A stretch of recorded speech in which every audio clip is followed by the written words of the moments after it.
Hello, my name is Mitzi Avila and welcome to Creative Blueprints. Today we'll be talking with Gioffre from Revent Builds. John studied political science and defensive lineman at Rice University, followed by law school at the South College, Texas of Law, Houston, where he connected with the passion of real estate. If you like the home tours that you have been part of the Austin community, maybe you have seen some of the constructions from Revent Builds and Gioffre. Actually, in the intro of Creative Blueprints, you can see the amazing Victorian house from Revent Builds and this amazing builder.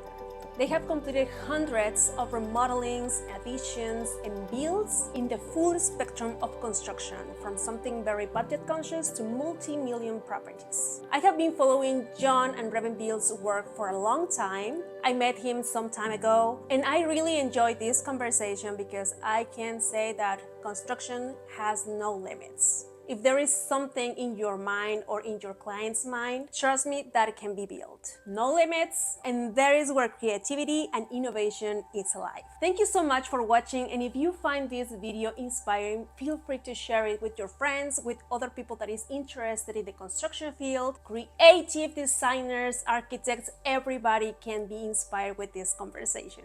Also, if you like this video, do not forget to click in the like button. If you want to get more inspiration, do not forget to follow me on Instagram as Creative Blueprints or Mitzi Avila Designer. And also do not forget to subscribe, so that helps me a lot and I can continue sharing these amazing stories behind the firms, behind the builders with you. Let's get inspired, and I hope you enjoy this video. Hello everybody, this is Mitzi Avila. Welcome to Creative Blueprints.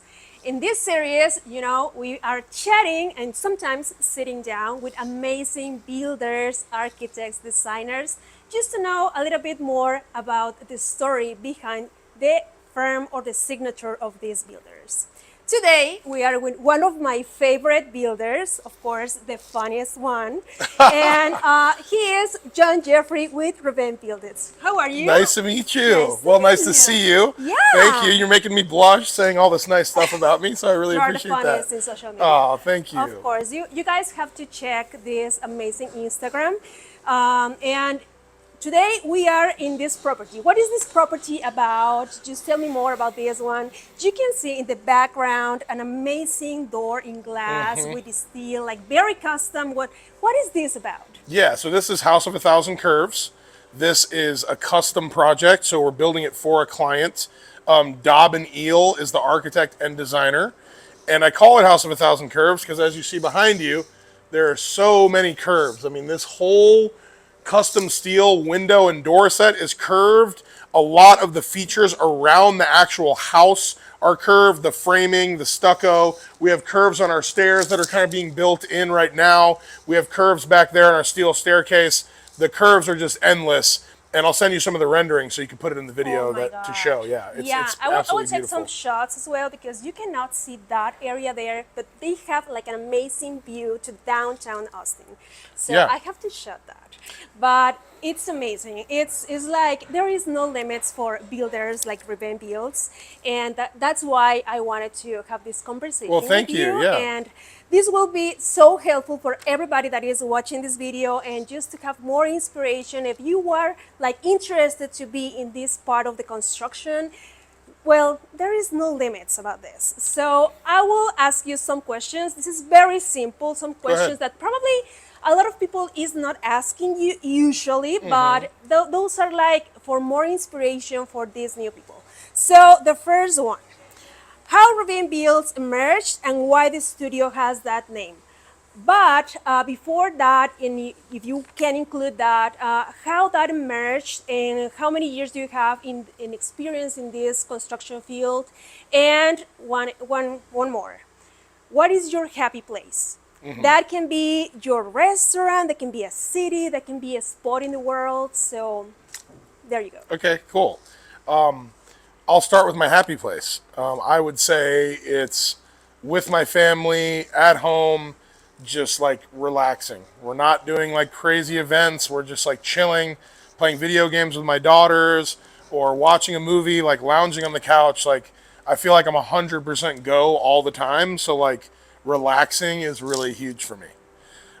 So anyways, how did Revent emerge? So I started in 2012 in Houston buying foreclosed homes. We were buying houses for like $35,000 a pop, like really distressed. We would fix them up and then rent them out. And then basically that's how I learned to become a general contractor. We did about like 10 houses, and I was kind of like, hey, I got the hang of this thing. Like, which looking back, like, I didn't know what the hell I was doing compared to now, right? But I just kept rolling with it, and then eventually I remodeled my first personal home. This was back in like 2013. And then that was like my first quote unquote upscale project, which was like, kitchen, bath, kind of remodeled the whole home, just like give it a facelift. And it came out incredibly. I loved it. Like everyone was giving me compliments. It's a really great Airbnb for me now that I still have. But that was like my first thing where I was like, oh my God, this is what I want to do with my life, And at the time I was in law school. So I actually finished law school. So I was on this path of like, do I want to be an attorney or do I want to like get into real estate and like construction? And basically I met up with some really, really big time investors. They have hundreds and hundreds of millions of dollars, and they wanted to, be this huge home builder in Austin. So I was the CEO of this kind of startup home building company. I moved my family here to Austin, and then in like a year, the market hit like a small plateau. This was like 2017. So before it like really, really exploded, they were like, we think the market's going to crash. We're going to sell out of everything. And I was like, well, shit. Like, my daughter was 6 months at the time. We just bought a house here in Austin that was double the price of our Houston house for half the size, And then basically, that's when I started Revent. And Revent, I didn't want to get in trouble like trademark-wise, so I was like, I'm going to make up a word. So reinvent. I mashed those together, and that's basically what we're doing. We're taking a house, or we're taking a lot, like a piece of land, and we're reinventing it. Like, this is a 1920s home that we're putting 30,000 pounds of structural steel and all these curves and like elevating it to a new level. So we're like reinventing this home. And that's what we're also trying to do, is like we're trying to reinvent the construction process where like, we're just cutting out all the bullshit and like really delivering on everything and like trying to shoot for just like upper echelon products. Awesome. That is amazing. So you studied for an attorney. Yeah, I mean, I finished law school. Yeah, I was like in the middle of like studying for the bar to become a lawyer when I made the move to Austin. Well, that is like very helpful now that you are in this area, because there are a lot of issues like in the construction. Yes, contracts, negotiating, like, and like a lot of my clients are very, very highly educated. They're like CEOs, doctors, lawyers. Yes. So like just being able to like converse on that high of a level has been very helpful. Awesome. That's great. Thank you. So the second question is, what is your team's main source of inspiration? My team's main source of inspiration. I mean, I hate to say it, but it's me. I try to like, I give them like, I feel like they're inspired to just do crazy stuff, but it all kind of comes down from the top, right? Like something like the modern Victorian, for instance. Yes. Which is, this new concept I came up, basically build a home that has all the aesthetics of like an old Victorian home, but all the modern features and livability and design of a new home, right?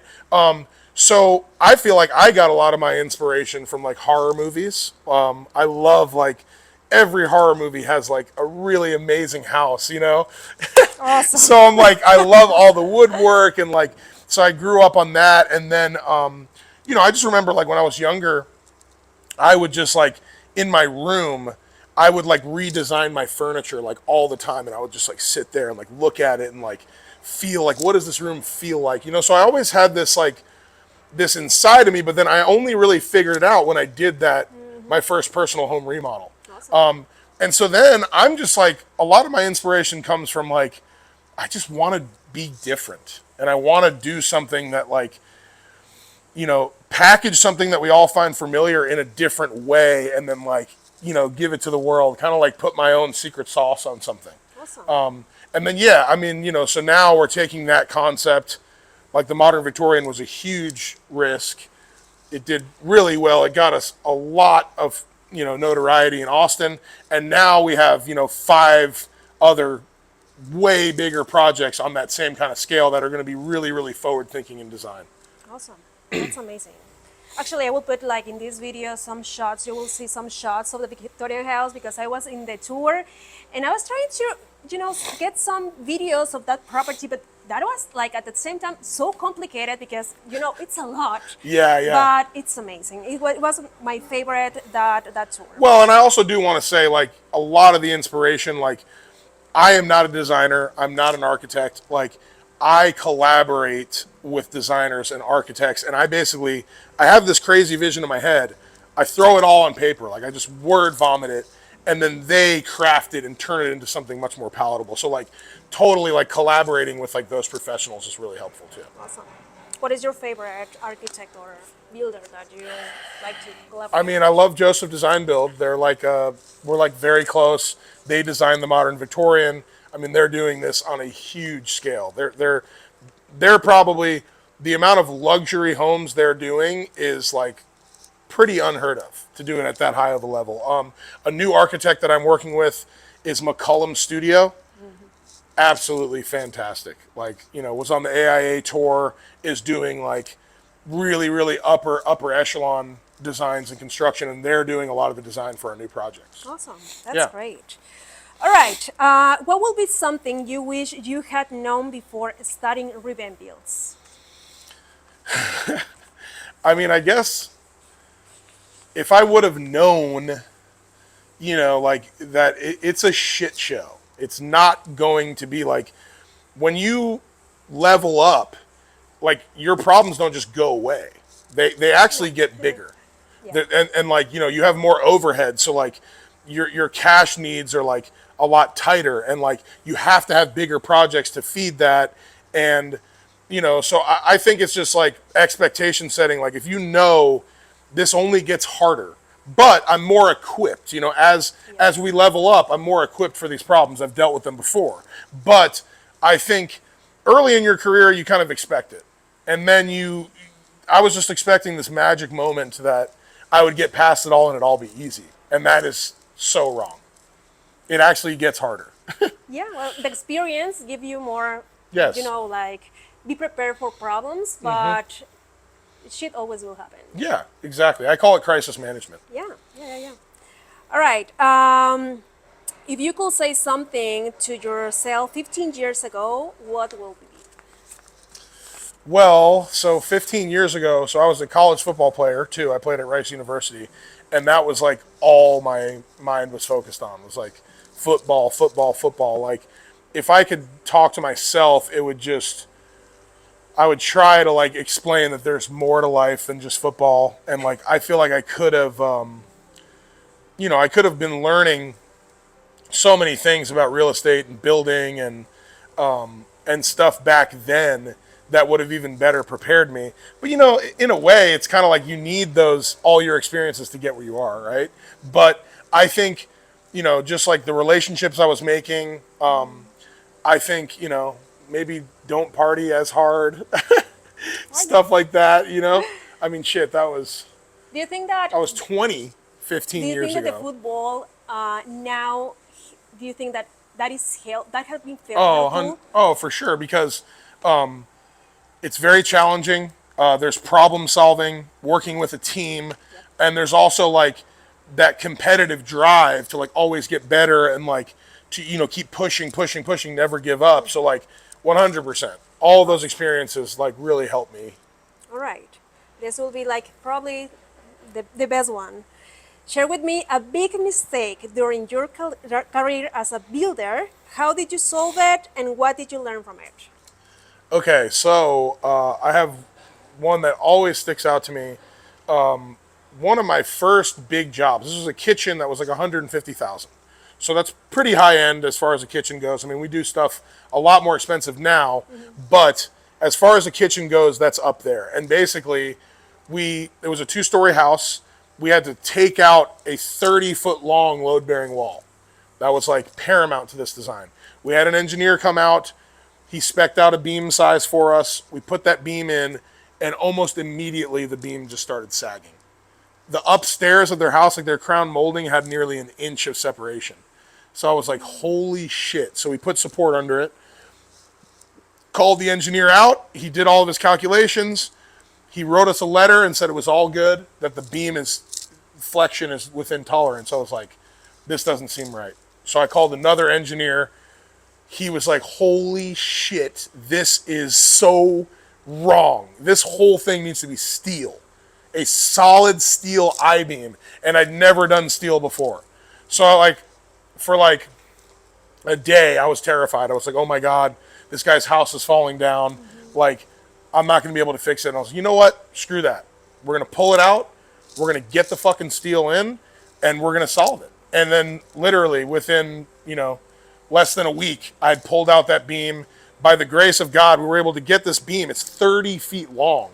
It had to go in through the front door, and the stairs were right there, but it slid under the stairs, out the back patio door, and then we jimmied it into place. Yes. Wow. So we got that beam in, we jacked it up, and then everything went right back into place. And it ended up being the focal point of the kitchen. I mean, it looked so cool, and it won #1 in the entire nation in a NARI award. So we won a national award because of this defect, right? So it just goes to show one of your worst screw-ups can be one of your biggest victories. Awesome. That is awesome. And also be having a team, or that people that will help you on those issues, Yeah. like those engineers and how to solve it. Probably you are not an architect, Yeah. but if you know and you feel that you need something else, try to find the contacts and Yeah, the because right and that's another really big takeaway is these people are professionals, but not everyone is a pro. There's people, this freaking guy didn't have insurance. I trusted him so much, but when you see something is wrong, it doesn't take an idiot to be this beam should not be bowing, right? There's something wrong here. So don't be afraid to speak up. Don't be afraid to ask questions. Don't be afraid to get a second opinion. Yeah, for sure. Do you think that your constructions or projects from Revent Builds tell something about you, and how? Yeah, I mean, I think it's also it is a massive team effort. I think if anything, it just goes to show how tight knit we all are. It just goes from all the way from the top to the person pushing the broom.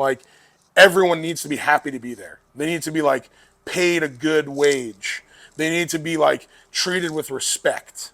And I think when you see our projects, people are like, oh my gosh, how did you get this quality so tight? And it's because everyone feels invested in it. They feel like it's part of their own, and they don't want to leave something undone to screw me because I treat them well. And it goes both ways, right? So I think the biggest thing is our culture of just being unified. Yeah. So that is the construction. Do you think that is a great representation of everybody that is involved in that? For sure. Awesome. Because I can't do it without them, and they can't do it without me. It's just it really is. Everyone has to know their role. Yeah, for sure. What do you think that is the hardest part of being a creative, and how you keep your creativity alive? Well, I think outdoing yourself is a really, really tough challenge, whether you're a musician or a painter or in a building career, you have to get outside the box, but you can't go too far to where people don't like it. And you can't keep doing the same thing over and over again. You can, but that's a different style. We're trying to make every project unique. So I think there is something to be said about finding a balance between your greatest hits, what people know you for, and delivering those things that they want to see, but packaging it in a new way that you are pulling them along, right? So I feel it's like a Trojan horse. You get them with something they're really familiar with that they latch onto, but you're now try this. And they're whoa, that's cool. So there's always this fear of am I going too far? Will people understand it? But again, that's why you also lean. It's not only me in a box coming up with this. It's the architect, the designer, our different contractors. That's going to be really problematic to build it that way. So it's leaning on all of those professionals. They'll all help you come up with this product. It's a team effort. It's a shared risk. Yeah, exactly. Yeah, awesome. All right. Do you think that the mental health is important as a creative or in this industry, and how that impacts to your daily work? I mean, yeah. I mean, very, very much so. I mean, I just think, to be honest, I'm one that will just like keep going and going and going. I feel like there's so many things that if you dwell on them too long, they can become overwhelming. So you have to give them enough time to figure them out, but you can't let them derail you. And then I feel like when you stop, your feet will start sinking in the mud, right? So it's like there's always something to be done. Like my motto is there's always a path forward. So in a way, like there's always a solution to something. It might not have been the solution that you wanted or thought or the desired outcome, but there is a way, and sometimes that way might just be to like do it over again, and that's okay. Once you understand that, you just do it. You don't, cry about it. You don't wait for it. You don't let it get worse, right? So I think there's something to be said about that. But I think also, like, take the downtime when you can. When it's go time, it's go time.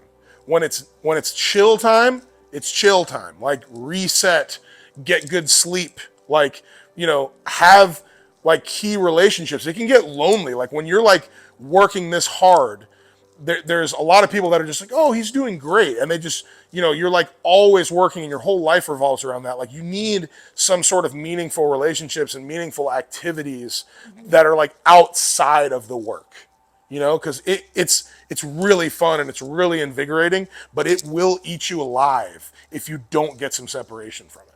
Awesome.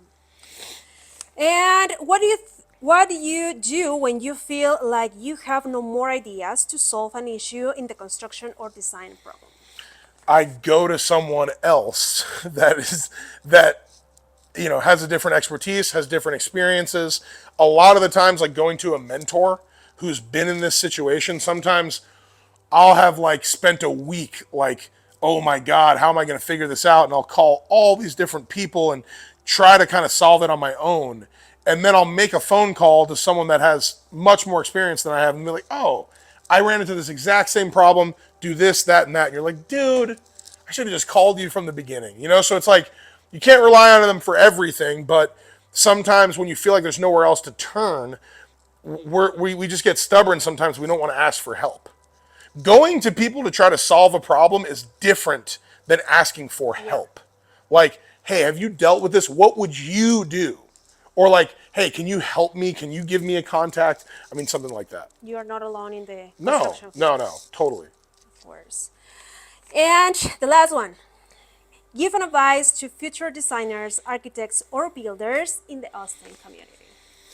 My advice is go and get started. Everyone. It is just like common nature that people want to become an expert before they even start. Well, I need to know how to do it before I do it. Well, that's an oxymoron, right? It's like you need to go and get started. If you start by designing your living room, then that's what you need to do. And then guess what? Do it for all your friends and all your family. And then, if you're not that great, start doing it for free for some other people and like start getting some experience. And then before you know it, you could have taken 3 months of sitting around trying to learn and get nowhere. And then now you just went and did it and you screwed up a bunch of times, but you kind of fail forward. And that to me is like another one of my like big principles is like just fail forward. As long as you have the right intentions, as long as you're like doing things in a proper way and you're not trying to screw someone and you're not trying to like take a shortcut that doesn't make sense. There are a lot of shortcuts that do, but like you will get into a positive direction. Even if you go in the wrong direction, that's okay because it lets you know information on how to get on the right path. Awesome. All right. That was pretty good. Yeah. Thank you so much for well, this thank you. No, thank Absolutely. you. I really appreciate it. You're so sweet. I love what you are doing in the construction field. Thank you so much. I'm a big fan. Just share with us how people can follow you, can follow your work, and everything that you are doing is amazing. He's like excavating like a pool of, what is that? I saw that. It's like, $1 million pool, a $1 million pool. Oh it my is gosh. absolutely insane.